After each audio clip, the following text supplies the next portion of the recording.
This is Senua's Saga, Hellblade 2. I did an entire series on the previous game long after it was released when I didn't feel quite as bad about spoiling it for people.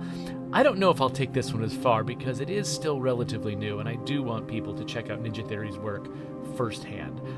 They are basically one of, if not the, top-notch studio in the world for representing nuanced human performances in video games, which is the main reason you come to their games, is to see what they've done with their characters and the performances of the actors. You know, because there always is this sort of collaboration between the actor creating the original performance and then the animators and tech artists who are trying to see, you know, how can we bring that performance forward in the best light with the technology that's being used to sort of represent it. And so that's a lot of what I'll be looking for here, but also, I mean, I really love the storytelling in the original Hellblade, and so I've kind of got high hopes for this one. I think that the scope of it is getting a little bit larger. Because the visuals of this game, though, are such a key to the experience. Normally I have my head up here so you can, like, see my reactions and stuff like that, and it just feels like, oh, look, a friendly guy playing a video game with me. I'm going to turn it off this time because I really want Ninja Theory's work to be front and center without distracting from it.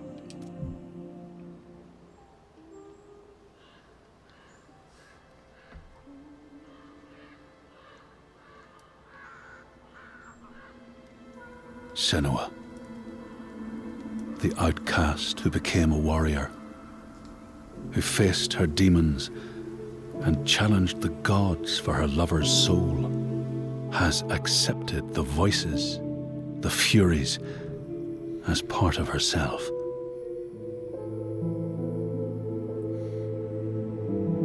Just like her mother Galena, she was not like other people. She saw and heard the world differently. Her father Zinbel told her she was evil, tainted by the sin of her mother. Tormented and afraid, she retreated from the world. Until love broke through like the rays of a new dawn. In Dillion's acceptance, she could live again. He gave light to her mind and freed a warrior from her body. But the voice of her father stayed with her, reminding her of her curse. And when the plague came to her land, the people blamed Senua. She took her darkness with her, banishing herself to the wilds. So she was not there when the Northmen massacred her people and sacrificed Dillion to the god of hell. Senua's torment was so deep that the world around her fell away. She took the head of her beloved, the vessel of his soul, and vowed to go to hell herself to save him. Through mist-shrouded horrors, she fought to find the secret path that would lead her to the very gates of hell. But the way was marked by fire and illusion. Senua had to fight the gods that guarded these paths and stave off the rot which threatened to consume her mind and end her life. Only conquest could open the gates. Only blood would bring her face to face with Hela. Face to face with defeat.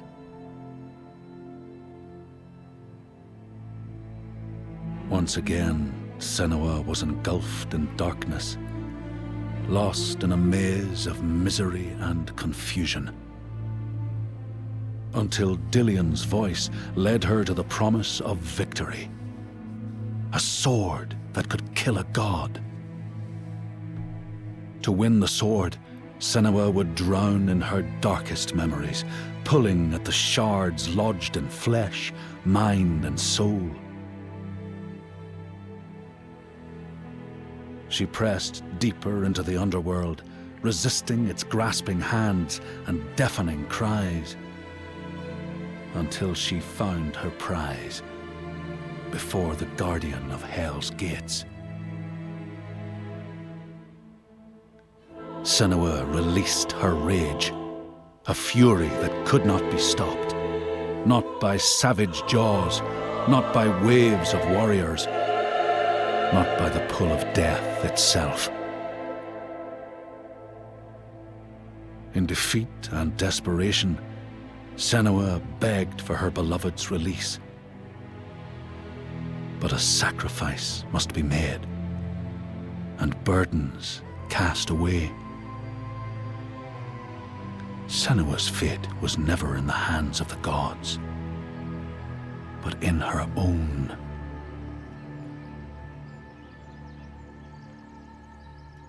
Only she could choose, out of love, to live, to go on, and to take us with her.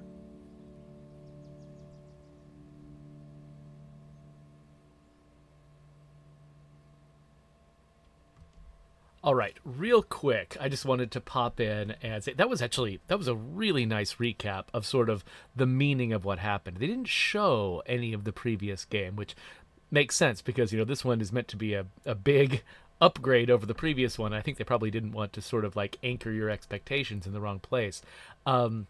The thing that I really appreciated about the story of the previous game was that, our main character, Senua, had clearly suffered from something akin to schizophrenia. I don't know if it was meant to be exactly schizophrenia, but it's something in that ballpark.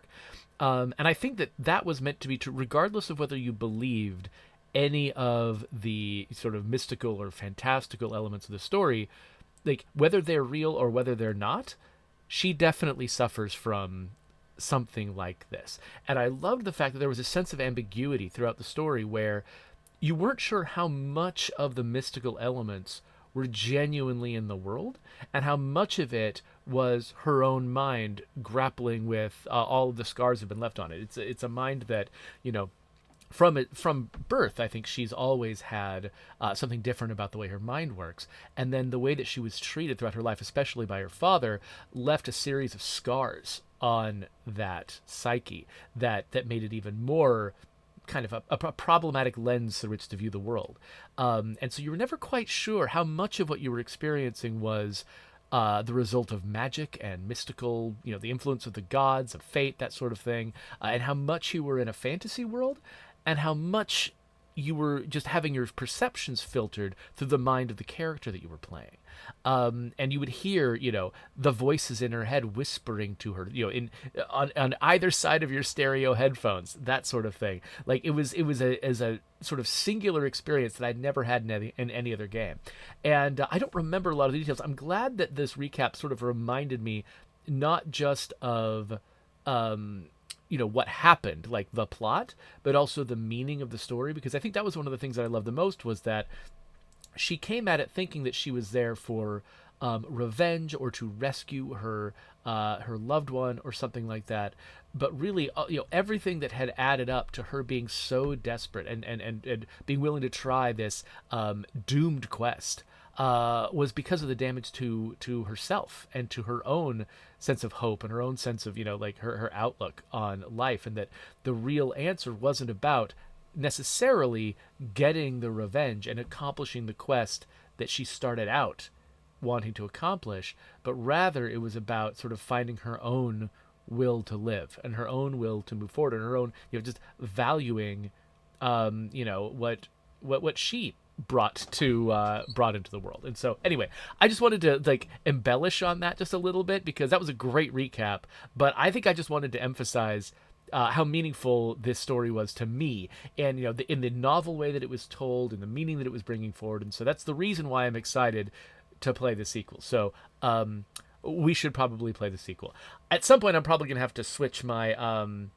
my look in version, so that's going to be an interruption, but otherwise I'm going to I'm trying to balance the audio so that you can hear their voices, which means my voice might get a little bit drowned out, so I might not be talking as much as I usually do, but maybe for some of you that'll be a blessing.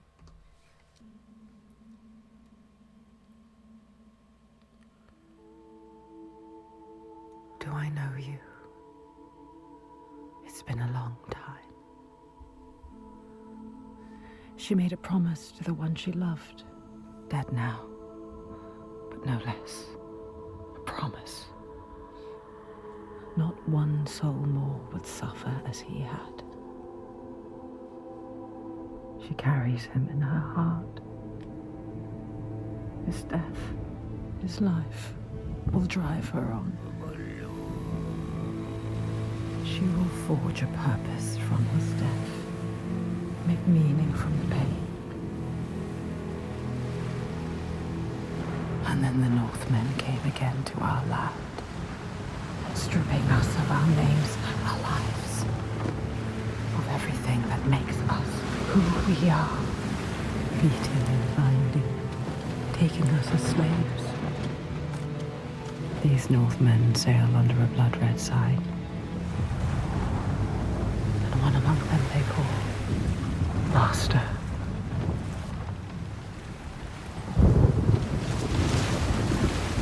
Senua will follow that sign. She let herself be taken, dragged in chains to their ships, so she can trace the poison to its source, find the heart, and cut it out. Stop the slavers. Keep her promise.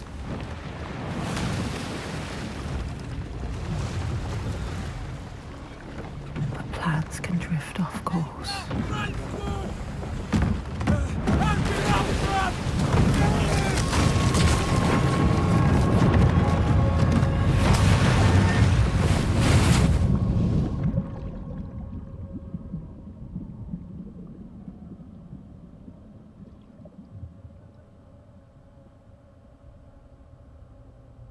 It begins as it ends. Alone. In the dark.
Even when you're pulled by forces dim and vast, fate can stop you cold.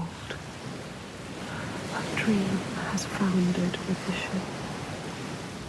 She must find a new light to steer by, find the next sign.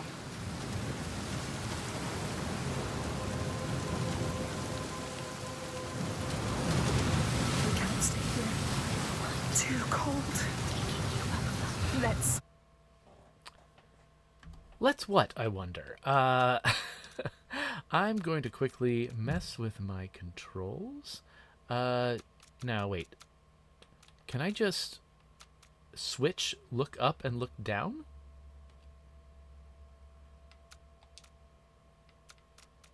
Is this how you do it in this game? That is fascinating. That they basically give us the... Was that it? Was that actually the way I was intended to invert my camera? I mean, it looks like it worked. Usually you don't give people control over the sticks in sort of a key binding screen like this because there's just so much that can go wrong. Sticks are often bound in ways that are like very analog and very difficult to just mess with. I'm very curious how well this actually works. Let's have a look at it. Don't think about the pain. Use your Yeah, this is actually working. warrior. Oh, that's crazy. Okay, so before we move on, I just want to point out, not only did they start with a very nuanced, wordless performance on a character's face, but they also did it with roiling coastal seawater, which are basically, like, what, the two most difficult things to make look good on a video game screen? Like, these people are crazy. And I just wanted to point that out before moving forward.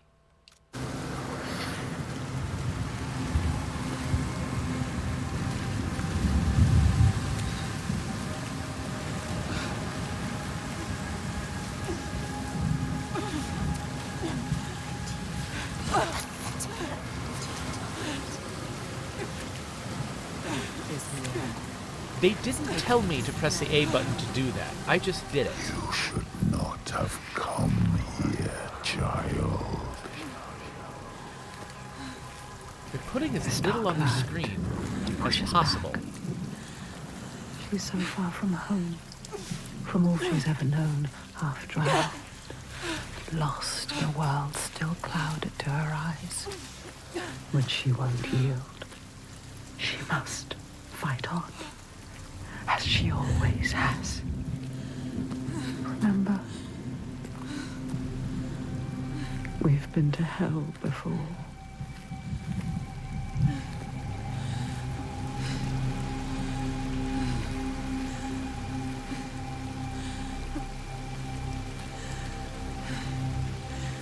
Look, there it is.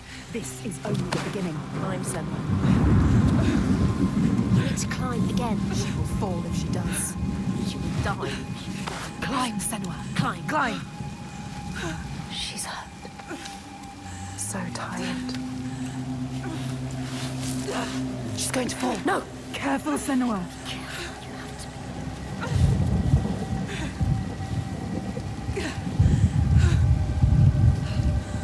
Come on. Climb. Come on. Don't listen to the body. Don't listen to the pain. Listen to your mind. Coward. Why have we come here? Stupid. Come on, climb. Okay, so periodically, I'm stopping pushing forward to see what happens, because this is such a custom climb animation. It looks like the whole thing is a cutscene, but no. They have pause and idle moments throughout this climb, and if I don't keep pushing forward, Senua stops climbing. She's too exhausted. Too exhausted. It's too much. Don't look down. Don't let the fear get to you. Listen. What's that? She's too scared.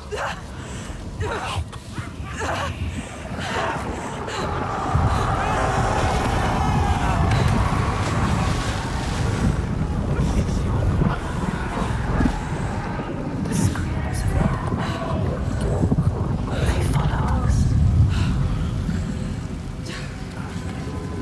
Everywhere they won't let us forget.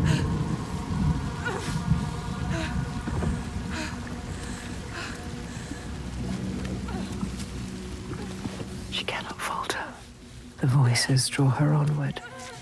The ones who didn't live. The ones she could not save. She can hear them calling. Lives stolen by the Northmen. She carries them with her, always.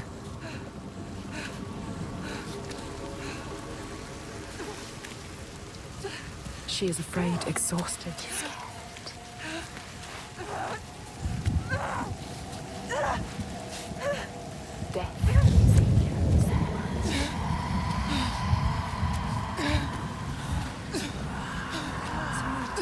To carry on all this cold, all this death.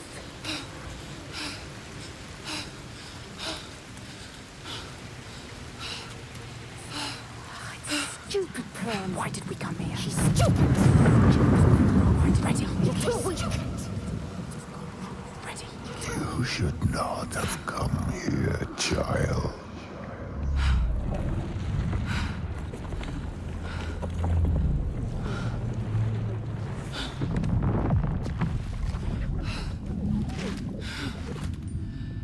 Your hopes were always doomed to fail. All this way. Just to die among strangers. You! Why did you come back?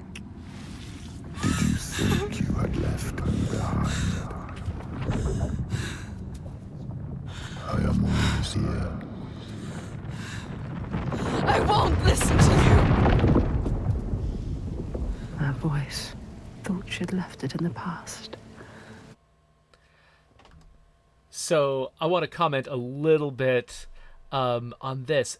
In the light of like a previous video that I recently made where I was playing through Banishers. And one of the comments I made was that Banishers, its mix of storytelling versus gameplay, it was very heavy on the storytelling. There's a lot of sitting down, talking to people, sort of talking through sort of background information, the plot, that sort of thing, and very little fighting ghosts, which is fine. Like, I mean, you know, it's not a correct mix of gameplay and storytelling that you can do. Different players want different things, and Banishers chose its audience. And I felt a little bit like, well, this game probably isn't for me because of that mix. But then here I am playing Senua's Saga, and this has been a very slow opening. I mean, she took forever to climb that cliff, but I didn't feel the same sense of impatience that I felt when I was playing Banishers. And so while that was going on, not only was I, you know, in the story, but I was also thinking, what is it about this very slow sequence that makes it different from other slow sequences that I really wish would just accelerate and get me to the action? Now, part of it was probably the fact that they really were sort of engaging me in the action. Like, I did have to keep pushing forward, and anytime I stopped, she stopped climbing. And there's also a lot more jeopardy going on in the scene. Like, you know, I was on a cliff, and if, you know, my character fell, and honestly, the way this game works, I mean, the way the story works, I could believe almost any bad thing happening to Senua. So, you know, I could have fallen off that cliff at any time. There was some tension there. But I think a big part of it was also, like, Senua, from the very beginning, has got a very urgent goal. You know, her people are being killed by these raiders. She has put herself in danger to try and find a way to defeat them. That was made very clear with very few words early on. That was made very clear. And then she was put into desperate circumstances. And like every step along that very slow climb, I knew what my character wanted. I knew that it was urgent. I knew the action she was taking in that moment was critical to accomplishing it. And I think that is the thing that can make exposition and that can make slow storytelling sequences in a game make them keep engaging the audience. Like, it can keep you engaged as an audience member in what's going on. And so it's very easy for, you know, for a game to say, oh, well, we're here to do some exposition now, and the characters are going to have a bunch of conversations. It'll be great. You'll learn more about the story.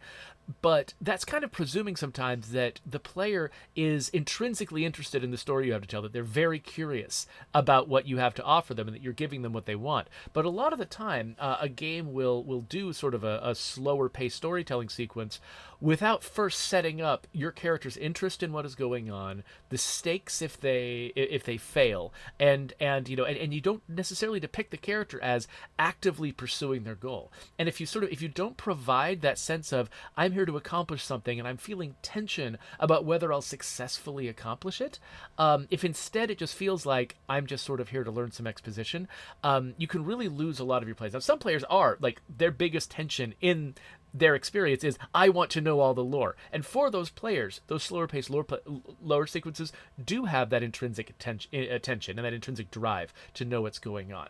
But that's often a smaller subset of your audience. So if you want to have a game that appeals to a broader range of people, you have to take those sequences where it's mostly about learning and have the learning be the answer to a problem that your protagonist is actively trying to pursue. And if you do that, then the player doesn't feel like, I've taken a break from the gameplay to experience a story. They feel like, this story is the gameplay. My goal is being served. I'm here and I have to find out the answers. Her father. He clouds her mind with fear, but she won't stop. Stronger forces drive her on.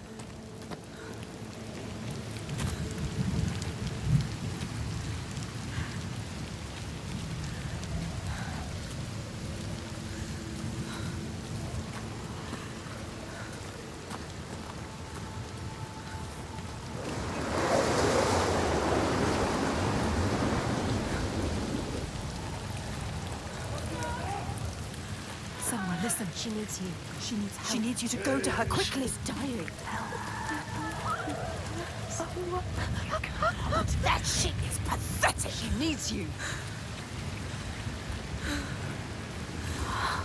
You didn't do enough.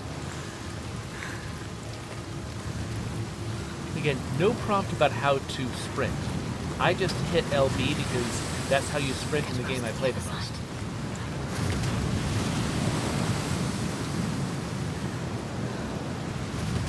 Careful, it's careful. So easy to slip, Senua. Look down. The ocean wants you back. We hate him.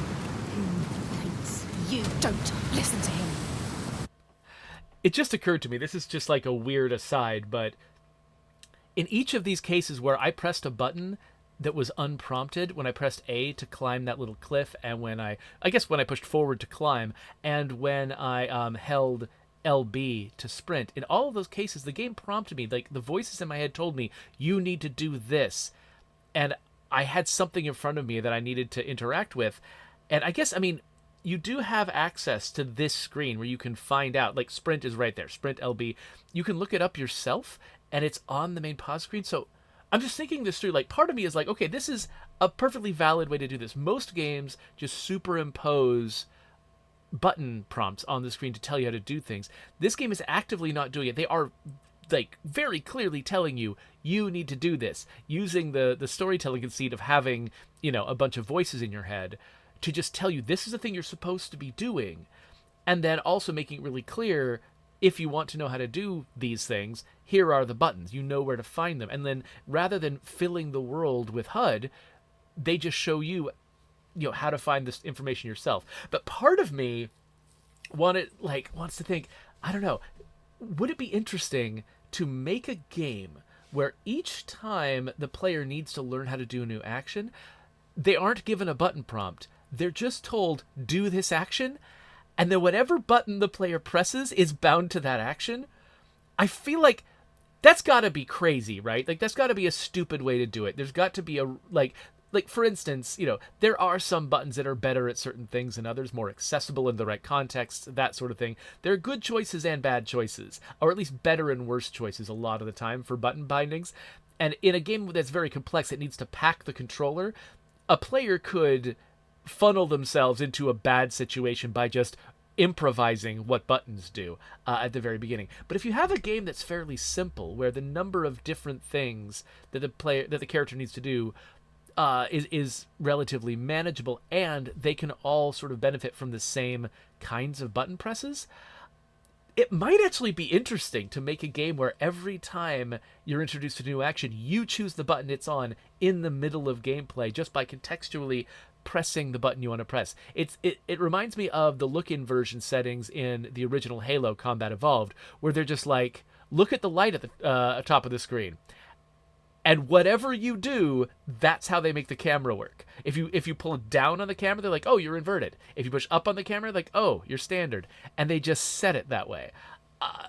Yeah, anyway, I'm amused by this idea now, and I kind of want to find an excuse to use it.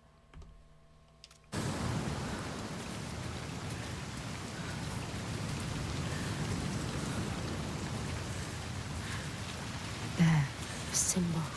What does it mean? The slavers. This is the right way. The signs are leading me. They brought me here. She knows that all through this world there are signs and symbols waiting to be discovered. The meaning is there. If only you can find it. There, a symbol. What does it mean? If you want to know, you need to focus. You know how to do it. Focus.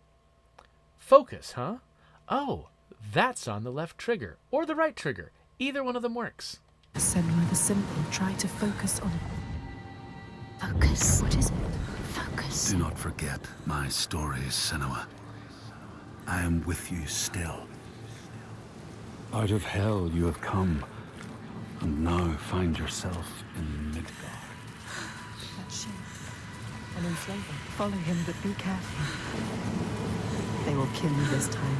Like they did to her. On the cliff. You were too weak to help. Follow him. Be ready to fight. She is a warrior. A warrior with no sword. No weapon. She came here with nothing. What good are you to anyone with no weapon? He will kill you. He will.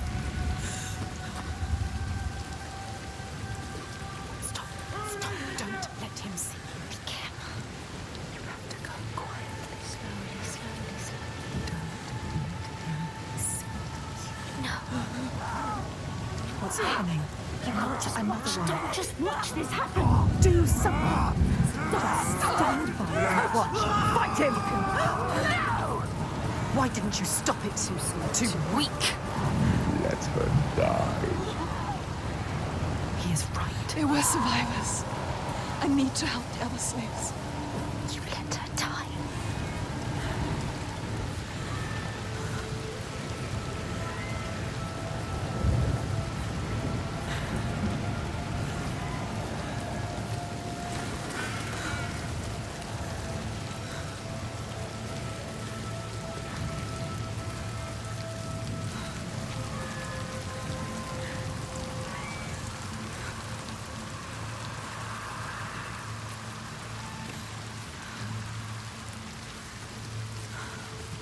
Remember why we came here.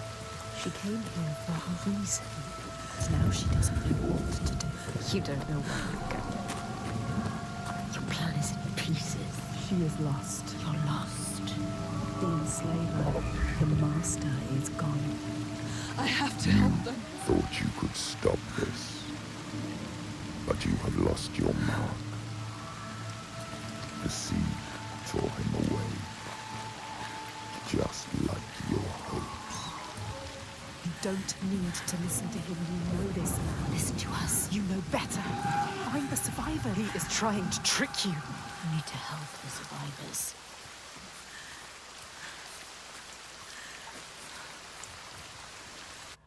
There is so much dialogue in this. Like, and I could have tackled this area at a lot of different speeds, and it feels like they've got enough stuff to fill just sort of a lot of different amounts of time depending on how I play. Like, I could have sprinted through a lot of this. I kept stopping and looking around. They got through, I mean, maybe the next little bit, because I was, dilly-dallying, maybe the next little bit is going to be more silent. I don't know, but I'm impressed by just how much stuff they recorded to sort of, support you walking around and just always having the companionship of these voices in your head.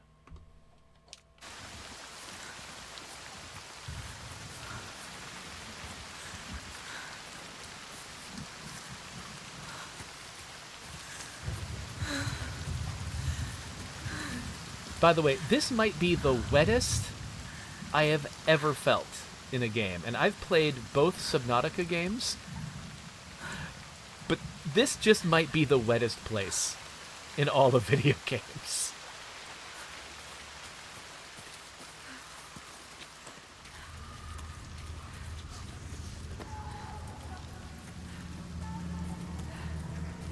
You want to save them. They're already dead. The lost ones. Don't listen to him. Listen to us, not him. You're a liar!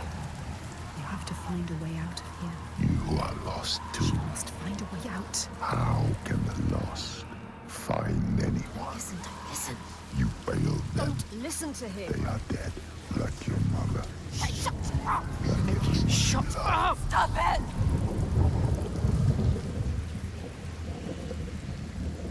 I love how after the first game, most of the voices in my head are kind of on my side now.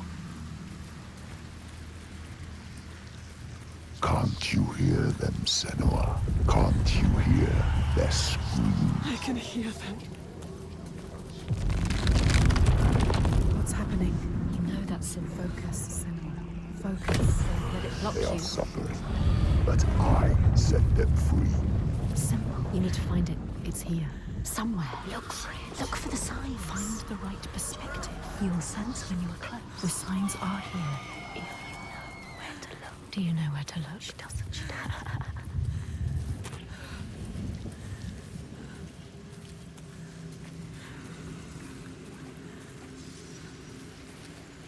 It's there. You Focus. You found don't it. know Focus. how deep this darkness goes. Yes, you've done it. You completed the symbol. What now? You must go back to the gate. She must go back. Behind the symbol is the source of the darkness. Source. You need to understand it. Uncover the darkness, Senua. This is why you have come.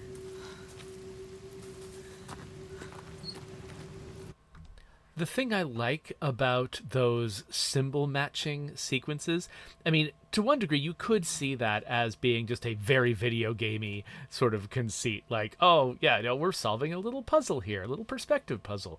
But I don't know. My experience of having a brain that's, you know, I'm not schizophrenic, but I do have a measure of obsessive compulsive disorder, which is a lot about, you know, it does a lot of making too much out of perceived patterns. This does feel like the kind of thing that a mind like Senua's might actually do. Like that, you know, things like just recognizing symbols in the world, shapes, and making too much of them, making them more meaningful, but having, you know, solving them be the solution to moving forward. That is actually really reminiscent of the way it works to be obsessive compulsive, to, you know, to have sort of like something that feels wrong, feeling like you can't do something, you can't move forward until you've done something symbolic that makes it all fit, and then you can. Like, as much as it would be easy to see this as a video gamey thing, this actually feels very true to the kind of character that they're trying to create.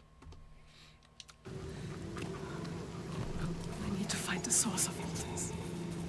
I promised. I'm here with my child. The dead are here. Can you hear them, Senua? They follow us, Senua. Choking, gasping, struggling. You couldn't save them, but you can save the survivors. Don't listen to the dead, just move onwards. Find the survivors.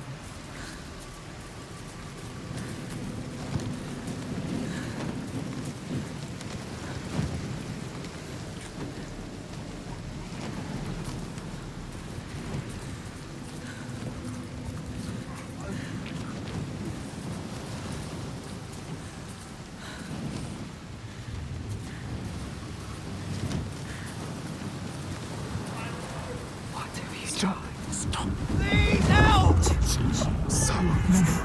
Anyone help!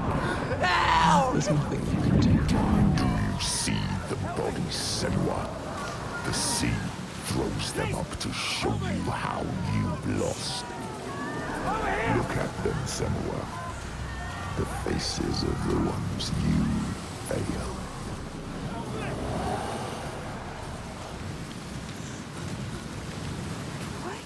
Look, wait, look.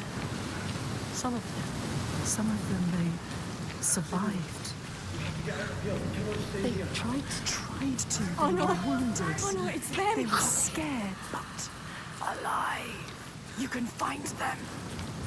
They need you. Follow them. Help them. Find somewhere to hide.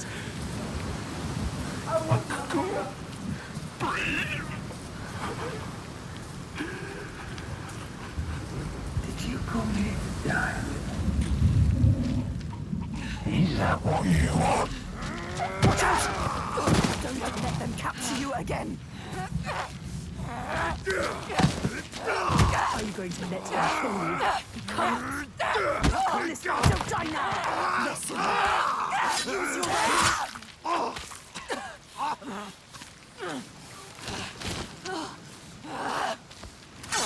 You do not deserve to die here, Senua.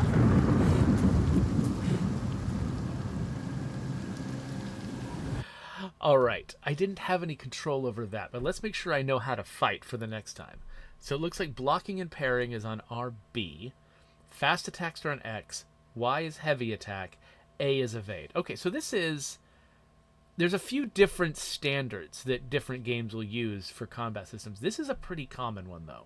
I just got to remember it's not B to evade, it's A to evade. That's one that I get messed up on a lot. But I did just replay a little bit of Hades, which is A to evade. And so maybe that'll actually work in my mind.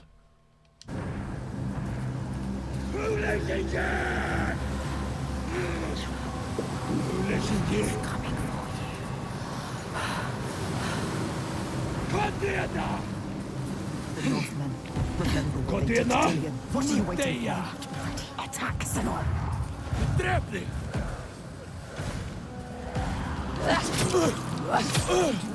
To die here, Senua. Yes, stronger. That's it. Because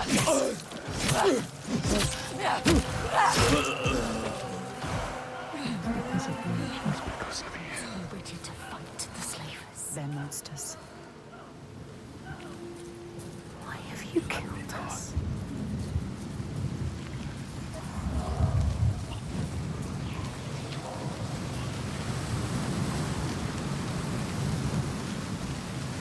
That looked like a way through, but it's not. Oh. I can't tell if this is meant to be white paint or guano, which makes sense in a setting like this. You have to another one. Just watch me. Call him. Let him go! Don't fear him. You promised them against us.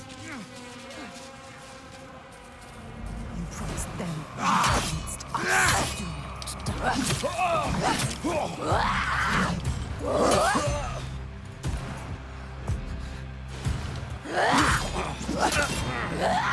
Yes, stronger. That's it.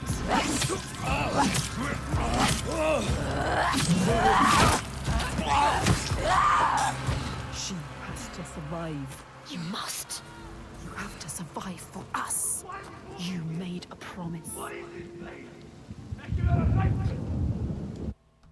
So, I don't know what the little red symbol on the guy means. It looks like it happened after he parried me multiple times, and so maybe that just means that if he parries too much without trying to do something else, I get to break his parry just by hitting him often enough. That's how I'm reading it right now, but I'm not sure that's actually correct. I could be misreading it.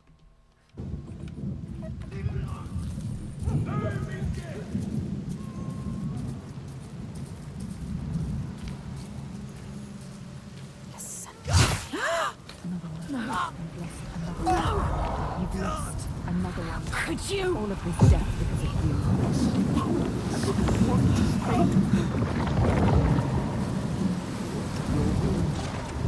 everything you touch dies. You are cursed. It is you bringing your darkness here. You're rot. Why did you bring your curse here?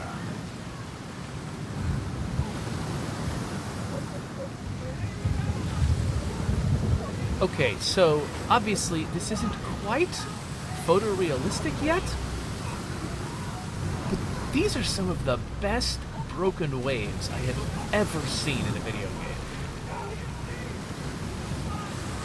Like, the way that they're moving and the way that they're channeling into this little path is so compellingly good. Just better than anything similar I've seen in another game. You can still sort of like see almost the stretchy polygonal nature of the surface. Maybe is that how I might not be describing that way, but this is like whatever. I mean, no one's achieved perfection yet, so that's not the standard. This is the best I've ever seen.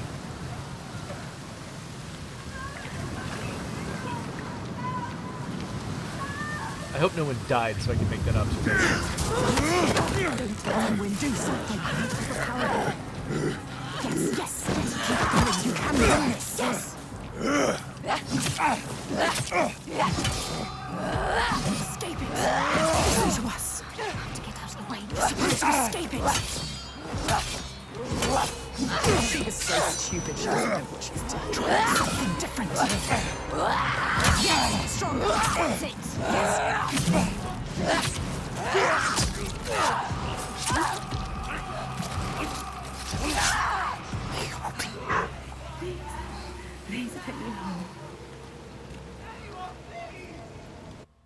Okay, I understand it better now. So that, when you start seeing images on the parries, I think what the voices are telling me is that I need to, if I'm hitting with light attacks and I'm getting those little bright glints, what they want me to do is follow up with a heavy attack. A heavy attack takes longer, but will break the parry, and then I can start doing damage again.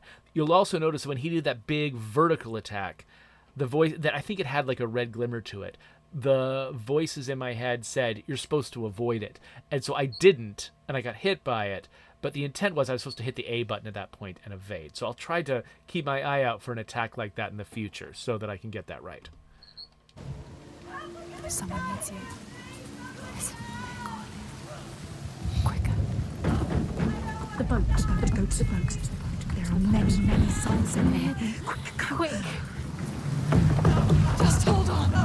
Mary, can she save? How many are there trapped? We don't know what this is. Anyone help us! Help us! We're over here! We're down here, please! Stupid girl. She was wrong. You thought they were real. You don't know. She never knows. Pathetic. Idiot. Stupid. She thought she could be the hero, but everyone is dead. No one left to save. You left it too late. You didn't.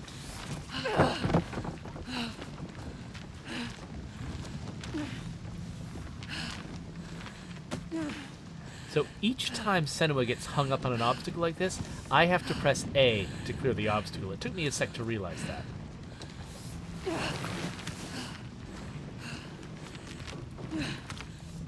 But look how natural this feels. Whether I hit A on time or not, the game just never stops looking real. You could have saved us, but you didn't.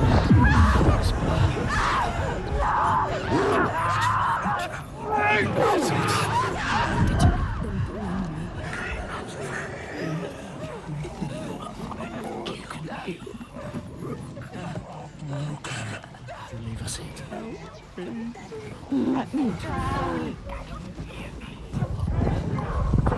I will follow you. You're going to join me.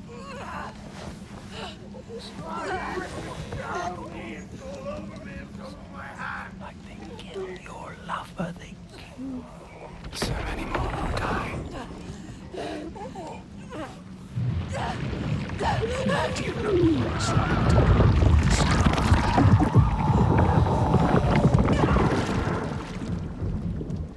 You hold your breath until you come. Then you gasp and the water rushes in. Your chest.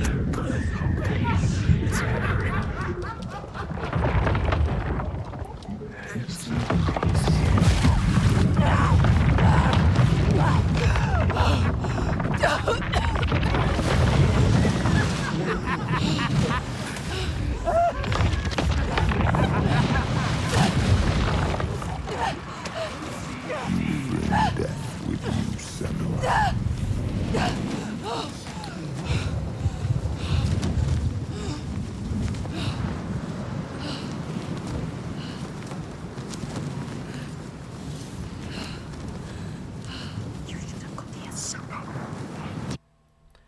So, what I said before about the voices being on her side, seems like we should call that into question. They kind of turned on her a little bit there, but I just wanted to point out there were a couple of moments that she got this panicked, anguished, disgusted look on her face as she was dealing with being surrounded by corpses in the water that I don't know if I've ever seen that look on a video game character's face before. Some, like, we've gotten okay at certain kinds of very common human expressions. There was such nuance to that. I don't know. If I don't find a way to edit it in here, go back and look at it. It's just, they're doing things with a human face in this game that you just don't see anywhere.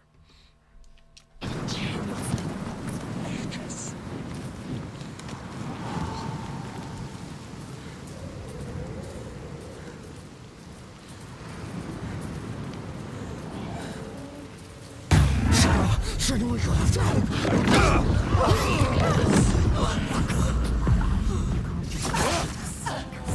Deuce.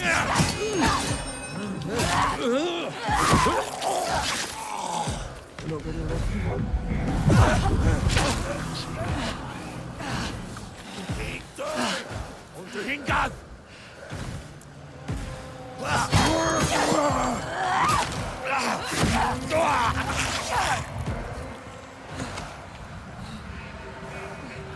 Well, my parries are going okay. When I remember which button they're on. I tried to parry that first guy with LB first, and that is not the right button. There's only darkness. No! No! Get away from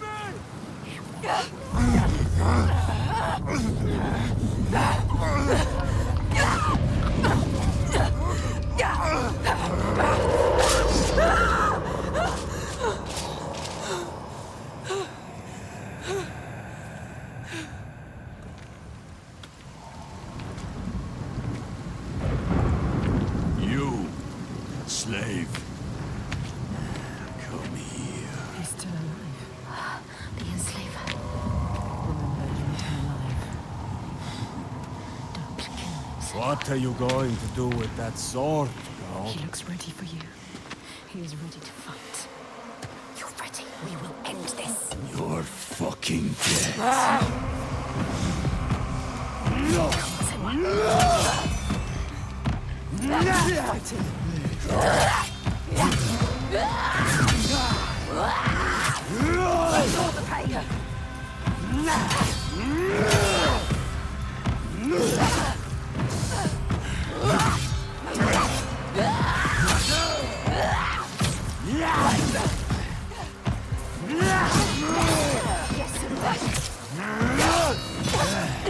Oh, you think this is the end?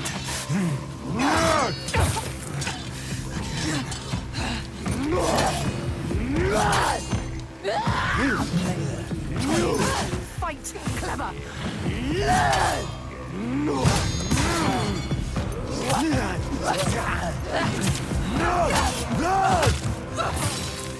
Worthless. Beat him.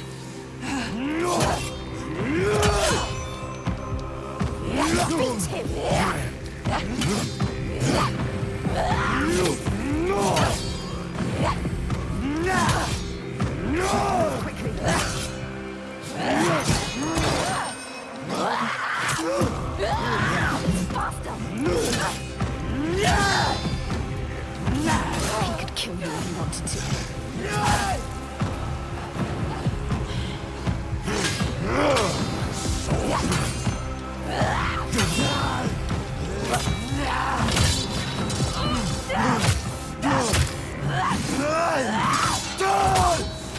talk! You have more to realize. Come on, then!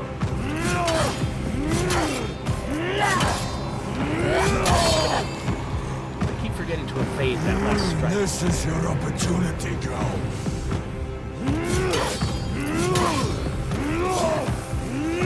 You can see the pattern, feel it. Yes. I'm going to hit you. Drop the sword! You're never going to win.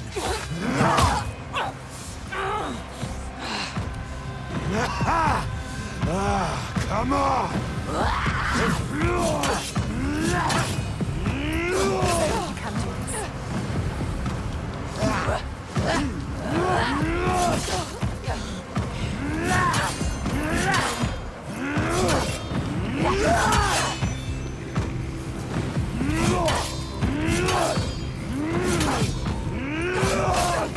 Okay, I tried to evade that one. Didn't work.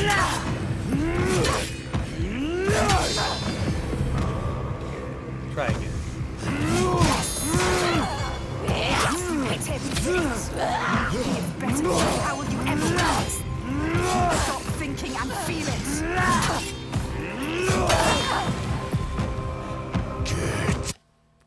Okay, so I think these glints are meant to be telling me at what point I'm supposed to be pressing the button to parry. So at first I thought what they're trying to teach me is I need to learn to evade certain hits rather than trying to parry them, because he keeps hitting me and apparently doing a bunch of damage to me, despite the fact that I'm hitting the parry button. So at first I thought, yeah, I'm learning to evade. But then I tried to evade a couple of those final strikes in his combo, and I couldn't evade them. He was going to hit me with them no matter what. And so now I'm thinking that maybe this is trying to teach me parry timing. And that's what the voices in my head seem to be saying too. Because this is early in the game, it could easily be that they're not actually letting me die here. That they're showing me getting, worse and worse off. But they're not actually letting me die. That the point of this fight is to make sure that I can fight well enough for what's coming in the future. I think that this is happening in her head. I don't think she's actually fighting the main boss here.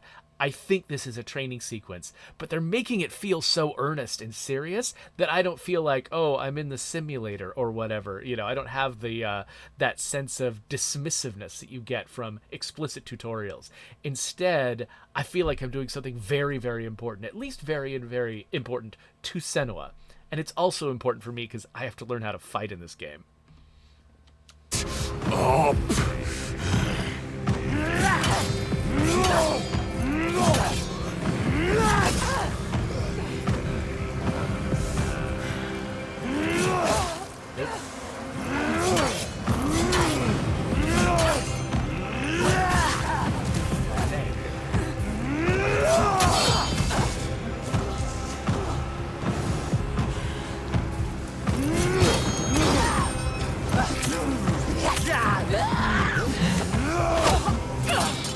I don't want to have to kill you.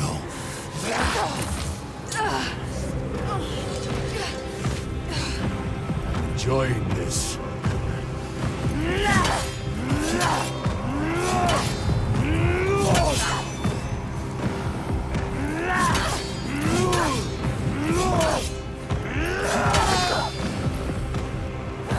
So, those blue counter moves, like when I get the blue glow and I do a counter move, that seems like that's what they're wanting me to do.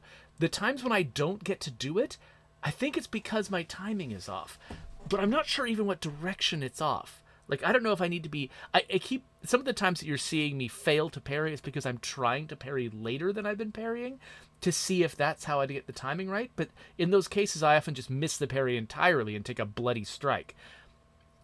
And then other times, like, I'm just, the times that I'm successfully parrying and I get that yellow glint, I think that's telling me that, yeah, congratulations, you parried, but it wasn't a good enough parry to do the counter move.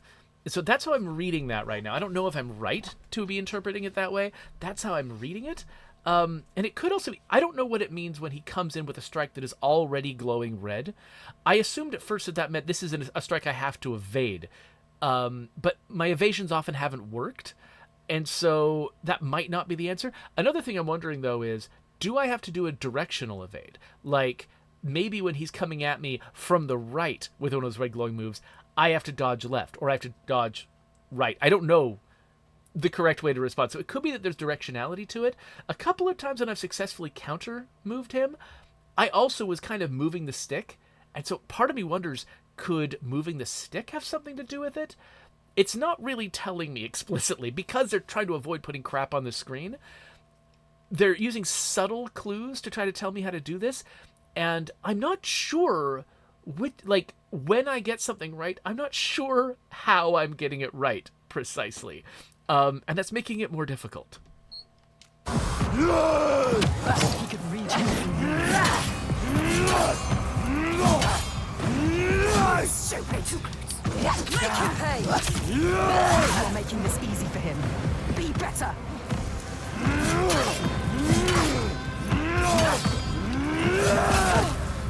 Okay, that time...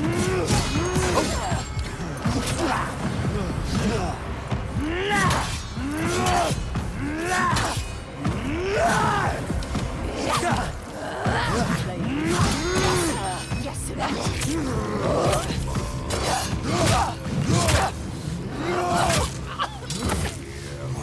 You yield!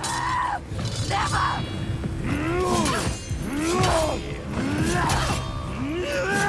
thinking and feel it!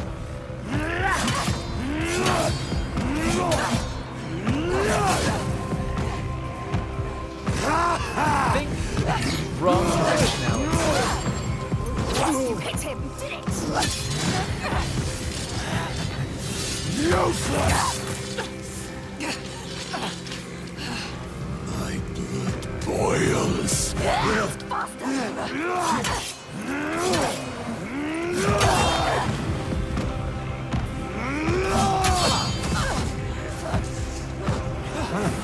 Oh, is that the best you can do?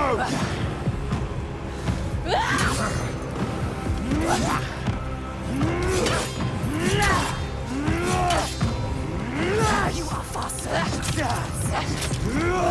He could kill me if he wanted to.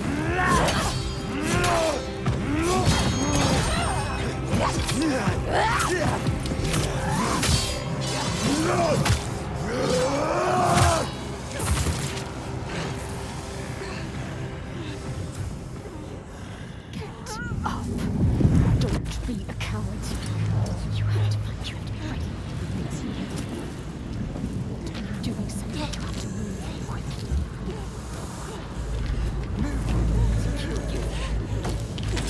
You ready to fight? Grab it!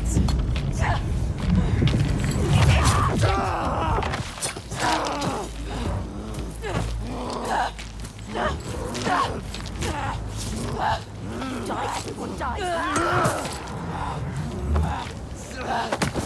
People, he took their lives! Again! What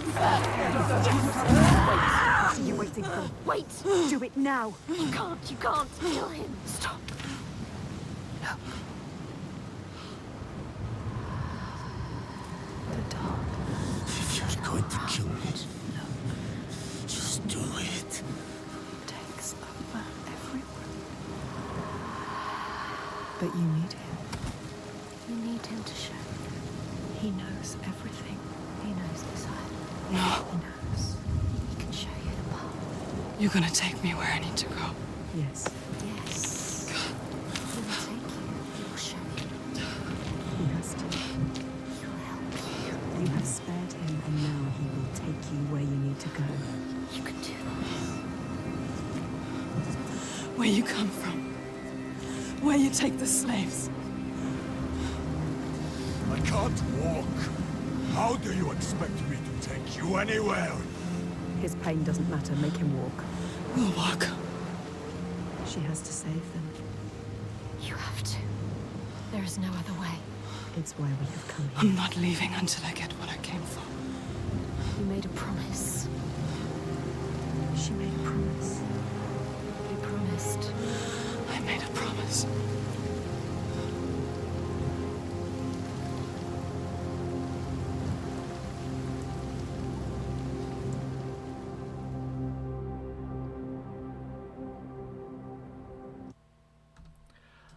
I think we'll end the episode here because that was a really great sort of chapter break conclusion, and I don't know what it's going to lead into next. So I'm pausing it here. I just want to talk about that a little bit more, and also I think this is probably a good place to pause, and we'll come back in maybe with a future episode. So here are the conclusions that I've drawn about the combat system from what we just saw.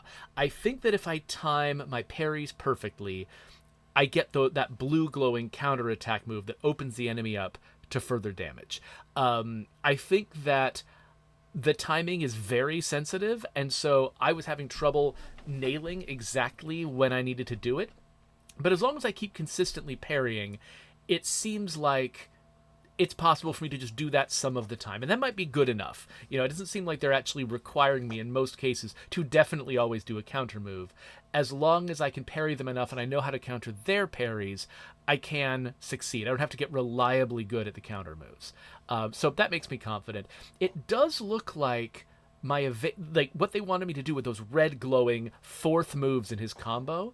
I think I was supposed to evade those, but I needed to evade them directionally. And I think I needed to get under his move. So if he was going from upper right to lower left, I had to get into that lower quadrant, I guess. I needed to duck under his attacks. So anytime I went the opposite direction, I would actually be right at the end of his blade and he would hit me. So I think the dodging is directional. So that's what I'm taking away from it. I could still be misinterpreting. I could still be wrong about how the system works because they're not very explicit about it. But one thing that's kind of cool, actually, about the Hellblade games is the fact that, you know, it is a little bit muddy that way sometimes. They don't put a whole bunch of crap on the screen to make sure, absolutely sure, you know exactly what to do. But they also don't make you be perfect. You know, they give you some room to make mistakes and to, you know, and to still pull it out even when things are going badly. And so that means that, you know, you don't necessarily have to have an extremely precise understanding of exactly how to counter every single thing to still survive. And I think that sort of, at least so far, that's how it's been. One thing that's also interesting, a difference between Senua's Saga and the original Hellblade, is the fact that there's a lot more combat. And in the first Hellblade, you would face basically these boss battles, you know, that were sort of pretty widely spaced through the game, and you would have to learn the combat system for those. But in between, you would be doing mostly puzzle solving and very little combat. And so you definitely, you know, it would have been a little bit unfair for them to demand that you be perfect at the combat, because there was so little of it and so many gaps when you weren't practicing. It seems like they've set up a scenario here where there's a lot of random Northmen for me to fight, which means that I will be using the combat system more. And so they might end up expecting me to get better at it than I had to in the previous game. So we'll have to see how that works. But yeah, this is great so far. I'm extremely immersed in this. I'm very excited to find out what happens next.